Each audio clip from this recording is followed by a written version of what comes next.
How did it feel to get the game-winning pick in the end zone like that? It felt great. It was great pressure by Chase Winovich and put the quarterback in a bad position, and we was all covering pretty well. The ball was just up in the air, and I just went up and just got the ball. It was pretty easy because everyone else did their job. Was that due to like film, just watching film, or did you have a read on the play beforehand, or? No, I was actually in coverage, and then my guy went inside, and Mike McCray took. So it was like a doubles coverage, and Mike McCray took my guy, and it freed me up. So I just read the quarterback, and I just seen him throw it, and then the ball basically just came to me. I just had to go catch it. So it was pretty easy because everyone did their job really well. So it was good execution on the last play. Tyree, a couple weeks ago, Rashawn was saying, well, if there's more to this defense, you'll see it. Yesterday, Maurice kind of mentioned something along the same lines. I mean, you guys continuously, it's just big play after big play. What is the confidence level like with this defense right now? Our confidence is pretty high, and I think we can get better, as they have said in the past. We're just Coach Brown's on us every week, every day to get better, improving ourselves, and I think we can get better as a defense going down the road this year. So definitely got a big task this week, and we're excited for it, and we're ready to show the country what we could do. On the surface, I mean, all the numbers are there and everything. What are you guys talking about internally, though, as far as, fine-tuning and critiquing? Well, when we watch the film, we always see multiple mistakes, There's always mistakes that we need to be fixed, and we just try to fix them, execute everything we do that Coach Brown gives us, execute the game plan as well as we can, and just play hard and fast, Some of those mistakes are covered up because we're running to the ball really fast and hard, so just keep playing hard as a defense and just buying into Coach Brown's mentality, pretty much. What happened on the last drive where they were able to get the ball down against you guys in regulation? Watching the film, I think we loosened up. I think we should, as a secondary, I think we should have played a little bit more tighter. During the whole game, we played pretty much tight coverage, and they didn't really have much success.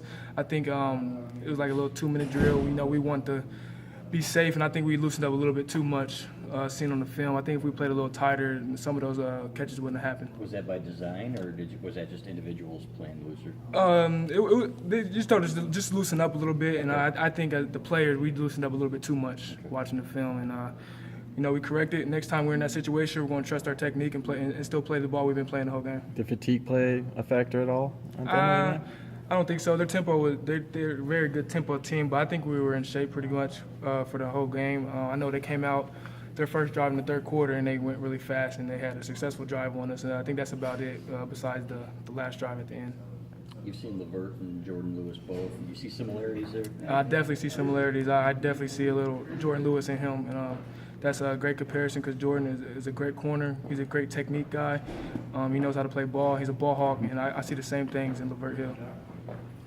Terry, what kind of challenge? I mean, Trey's kind of one of those gunslinger guys. He can make plays. What kind of challenges does that bring as a secondary? Extremely challenging because he has good receivers as well too. So, our D line, our front seven is going to get after him as much as they can, as they've been doing all year, and help us. And we'll be trying to help them play in tight coverage as well. When you think, just I guess maybe a couple words or phrase that comes to mind when you think of what Trace McSorley can do. He's smart. He's patient. He knows where to get the ball. He knows what his receivers are doing, and you can tell he's poised back there. So we're waiting. We're ready and excited to get after him against him. You guys have proved a lot already. You say you want to shock the world or show the world what you can do. Is this the kind of stage that gives you that opportunity? Yeah, we definitely think this is the stage. Coaches already had, told us this is the big stage. Everyone's gonna be watching this game. People are counting us out already. We just moved back 2 spots after a win, so we definitely have a chip on our shoulder, and we're definitely ready to show the country what we could do. So you guys are paying attention to those things, to the polls and what people are saying? Yeah, of course, we see it come out, and getting dropped 2 spots after a win. We thought Indiana was a really good team, and so we don't keep it on our mind. We pay attention to it though, and we do want to prove everyone wrong and show the country we could beat Penn State this Saturday. Is that weird for you? You guys haven't been an underdog much since Harbaugh arrived. No, it's credit to Penn State. They're a very good team. We don't have a problem being an underdog, but we're definitely excited to show everyone that we could play with them. Having lost one, do you kind of feel like the season's on the line here?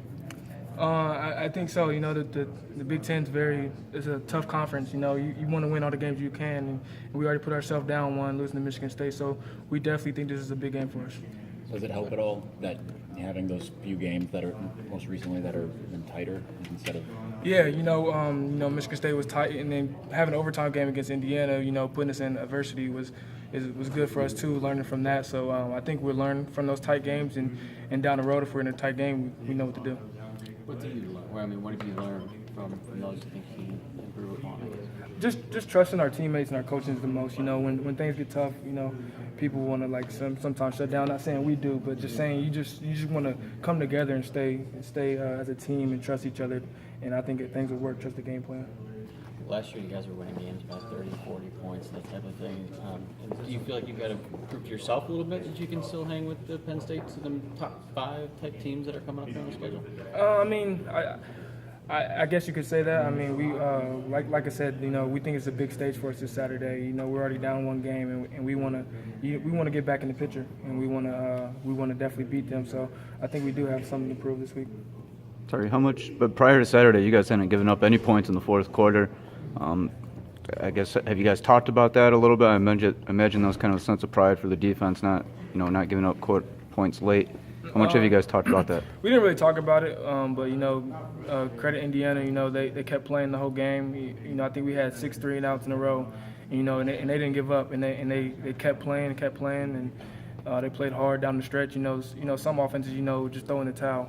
They kept playing hard, and they had 2 successful drives at the end against us. Pass defense has been really efficient this year. I think rush defense is like 2.6 yards per play or something like that. How do you critique just overall defense, performance-wise? I mean, we've seen you guys do 6 games. What are you guys talking about? What are you guys thinking? We're definitely a confident group. We know what we could do. We're excited what we've done so far, but we still got a lot to prove. There's still a lot of games left, a lot of big games left, including this one. So we still want to show the country what we can do. What have you seen from Josh Metella so far? He's playing great. I love playing next to Josh. We're in sync together every play, talking. And come to the sideline. We talk every single play. I just love being out there with him. I make him feel comfortable. He makes me feel comfortable out there. Mo was talking the other day about driving the Uber car. Say that again? Mo was talking about driving the Uber car. Yeah. You ever drive in the I have not gotten Uber with him. Would you imagine him to be a good driver? It'll be hilarious. I would not rate him a 5-star though. Why not? I don't know. I've seen his driving skills. I have not been in the car with him though, but I've seen him drive around here in the parking lot. How about David Long? What have you seen from him? Another guy that's doing good that I feel comfortable out there with. Playing great man coverage. He knows our system really well, so he's doing really well, just as LeVert is, and Brandon Watson. Terry, during camp, you remember you and Josh were both talking about that sense of communication between the two of you, and kind of piggybacking off Chris's question. What have you seen out of Josh just so far? I mean, I know that you guys said that you had good communication then. How much has it progressed? It's progressed a lot. The trust is still there. It's building every single day. The fun thing is that we're going against a new offense every week, and we have a different game plan. So it's different kind of communication every week. It's not the same communication that's going on from camp to each week. We got a new game plan. We got new receivers that we're going against. We got a new quarterback that we're going against. So the communication always changes up, and I love that. That we get to stay in sync and talk about everything that's different upcoming weeks ahead of us. You guys have the stats, but I mean, Trace is probably the most highest profile quarterback you face. You think this is the type of game that can legitimize the secondary, just sort of prove to everybody that the stats don't lie? Oh yeah, I think so. I think we have the opportunity to do that. I think we could have a great opportunity, to show what we could do back there in the secondary. Our front seven is going to be a big help with us this week too as well. So we're excited to go out and play on the big stage. What's the biggest challenge that Penn State's offense poses to your team? They have a lot of weapons, especially at the backfield. As you guys know, the receivers are really good. Quarterback's good. They throw a lot at you too, a lot of the defense. So we got to be prepared for a lot of different formations, a lot of different routes, a lot of running back out the backfield. So we're excited for the big stage this Saturday. All right, thank you for the time. Thank you guys. Thanks, Eric.